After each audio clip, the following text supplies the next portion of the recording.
नमस्कार, राम राम। आप सभी का स्वागत है और आप दिन प्रतिदिन चैनल के ऊपर देखते रहते हैं विभिन्न प्रकार की खबरें। आपको रूबरू करवाते रहते हैं अलग अलग जगह से क्या कहाँ कैसे हो रहा है। तो वैसे ही अभी हम पहुँचे हुए हैं अभी महेंद्रगढ़ ज़िले के नज़दीक एक गांव है। महेंद्रगढ़ के नज़दीक गांव है सीसोट। सीसोट में आप देख रहे होंगे मेरे पीछे जो धुआं है, ये धुआं आम धुआं नहीं है, नहीं यहाँ पे कोई और कुछ हो रहा है। यहाँ पे हम आपको जो दिखाने वाले हैं एक बहुत ही बड़ा चमत्कार यहाँ पे शुरुआत हो चुका है। तो जो आप चमत्कार देखने वाले हैं वो मैं आपको सारी तस्वीरें दिखाऊंगा। उससे पहले मैं आपको बताना चाहूँगा कि सीसोट गांव में हम जिस जगह पे पहुँचे हैं, ये जगह मेरे पास में एक लिखी हुई पत्थर है। इस पत्थर के माध्यम से बताऊँगा।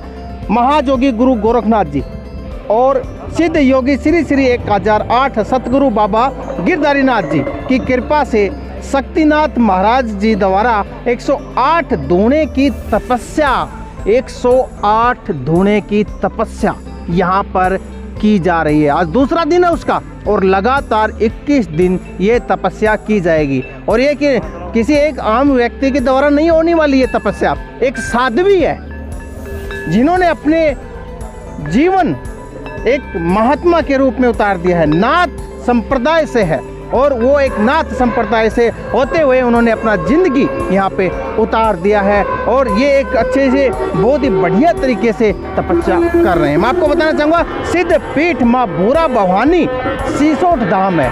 ये मैं तस्वीर आपको दिखाना चाहूँगा। ये मंदिर है, इस साइड में आप देखिएगा माँ भूरा देवी भवानी मंदिर जो आप देख रहे हैं यहाँ पे सीसोट धाम हरियाणा में है ये स्थित। यहाँ पर वो तपस्या की जा रही है और वो तपस्या की छवि, तपस्या का दृश्य वो मैं आपको दिखाने वाला हूँ। मैं सहयोगी से बोलना चाहूँगा कि एक बार वो दिखा दीजिए वो दृश्य जहाँ पर तपस्या की जा रही है। ये जो आप तपस्या देख रहे हैं 108 धूणे यहाँ पे चल रहे हैं और जो साध्वी जी हैं वो बीच में बैठी हुई है और बीच में बैठ करके तपस्या में लीन है। तो ये मकसद क्या है, क्यों तपस्या कर रहे हैं, क्या कारण है, वो इन्हीं से बात करेंगे। इनके जो अनुज हैं, इनके जो यहाँ पे जो शिष्य हैं उनसे बात करेंगे, गांव वाले हैं उनसे बात करेंगे। तो ये तपस्या एक आम तपस्या नहीं हो रही है, तपती धूप में। और ये जो मई लास्ट का महीना है और इस मई के महीने में 21 दिन लगातार चलने वाली ये तपस्या 17 तारीख को समापन होगा और तब क्या होगा वो भी हम आपसे रूबरू करवाएंगे। तो आइए मिलते हैं, हमारे साथ में जुड़े हुए हैं ग्रामवासी भी जुड़े हुए हैं और साथ के साथ में इनके शिष्य जुड़े हैं। नमस्कार जी सभी को।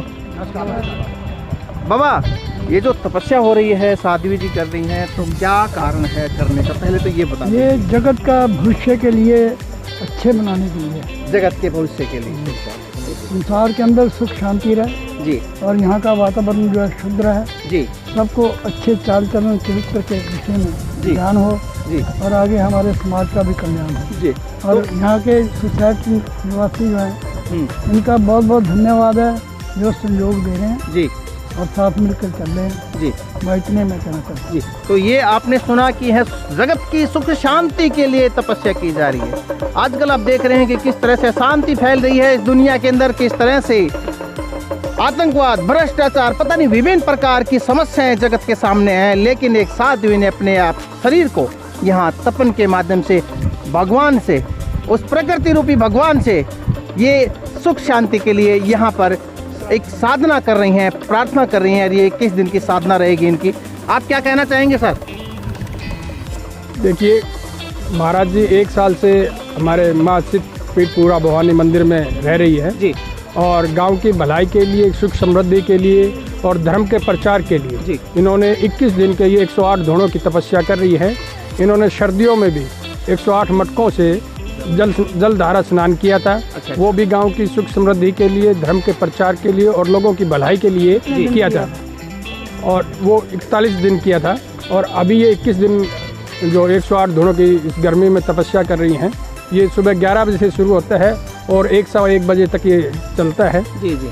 तो जैसा कि मैंने आपको बताया लगभग 10 बजे का समय, 2 बजे तक का, तो रियल जो समय है वो इन्होंने बता दिया है कि 11 बजे से 1:15 बजे तक, यानी कि 2.25 घंटे तपना आसान नहीं है 108 धूणों के बीच के अंदर। और ऊपर से सूर्य भगवान की तपस्या, ऊपर से उसका तपन, तो ये बहुत एक कठिन तपस्या है। जी नमस्कार, क्या कहना चाहेंगे सर आपके गांव के अंदर ये जो तपस्या कर रही है साध्वी, तो क्या कहना चाहेंगे? सर जब से साध्वी जी हमारे गांव में आई है, जी।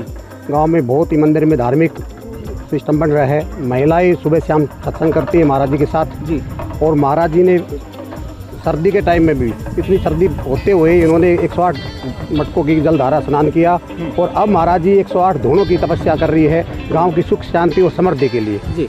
ये महाराज जी का बहुत अनोखी पहल है।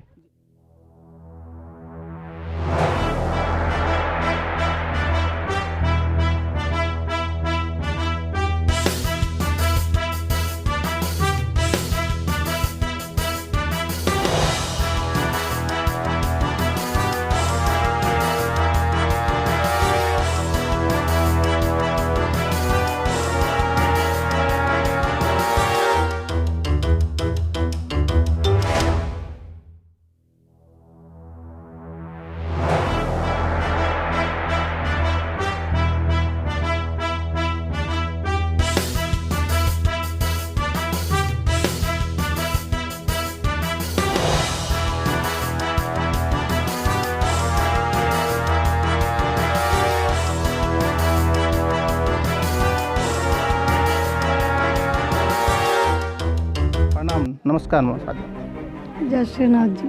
जय श्रीनाथ जी। तो आप जैसे कि तपस्या कर रहे हैं, कौन सा दिन है जी? कौन सा दिन है ये आप?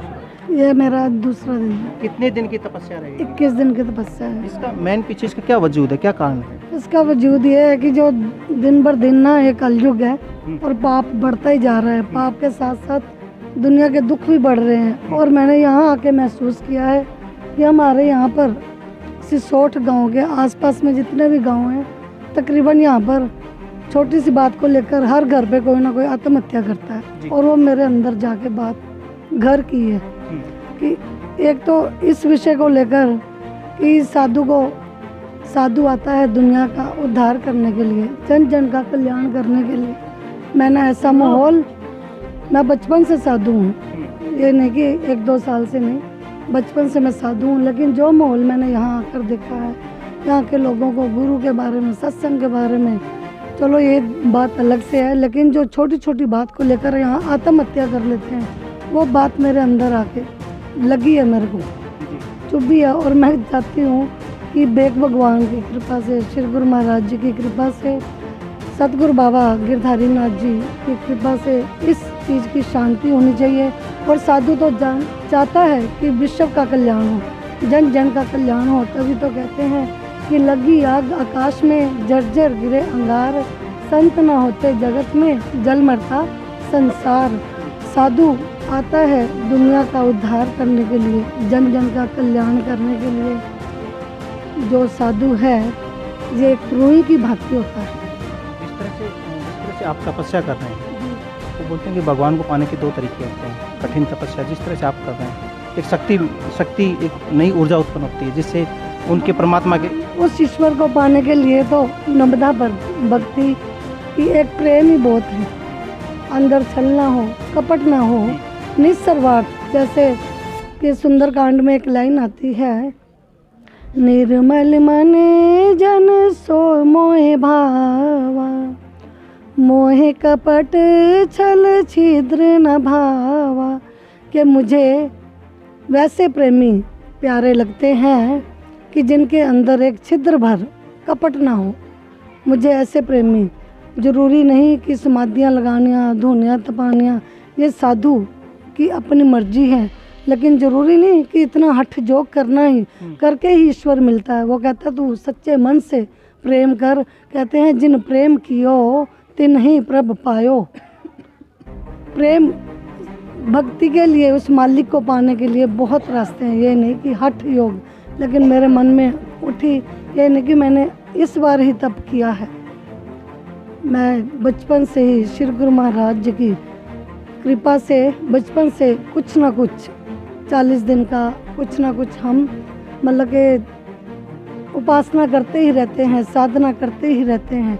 किसी मजबूरी को लेके नहीं, अंदर उमंग उठती है जब भी, उसी टाइम कुछ ना कुछ मन में धारण कर लेते हैं कि ऐसे करना है। जिस तरह से आप तपस्या कर रहे हैं, 31 दिन की आपकी कठिन तपस्या है, कहाँ संबंध है कि ये जो लोगों तक ये पहुँचे कि भाई आप अपने आप को संस्कार में लेके जाएं, इस तरह की तो चलो ठीक है, लेकिन इससे किस तरह से भगवान प्रेरणा स्रोत इनके बनेंगे, जो अड़ोस पड़ोस के हैं, जो इस तरह की भावनाओं में जा रहे हैं, आत्महत्याएं कर रहे हैं, ये किस तरह से वो उन तक पहुंचेंगे, भगवान की शक्ति उन तक किस तरह से पहुंचेंगे आपकी इस तपस्या को लेकर? जो सूरज है, सूरज के आगे जितने मर्जी दीपक जला लो, हजारों करोड़ दीपक जला लो, लेकिन दुनिया को रोशन करने के लिए सूरज की एक चिंगारी ही काफ़ी है।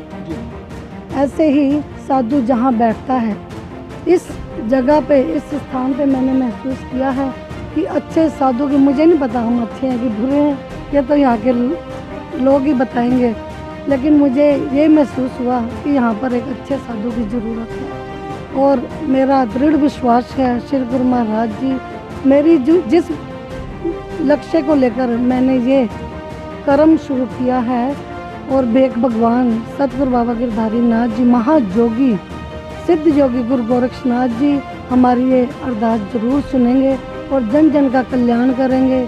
मैंने ये भी महसूस किया है, गांव वालों आप ही बताना, कि पहले यहाँ पर सत्संग का कोई महत्व नहीं समझता था, साधु की मर्यादा नहीं समझता था।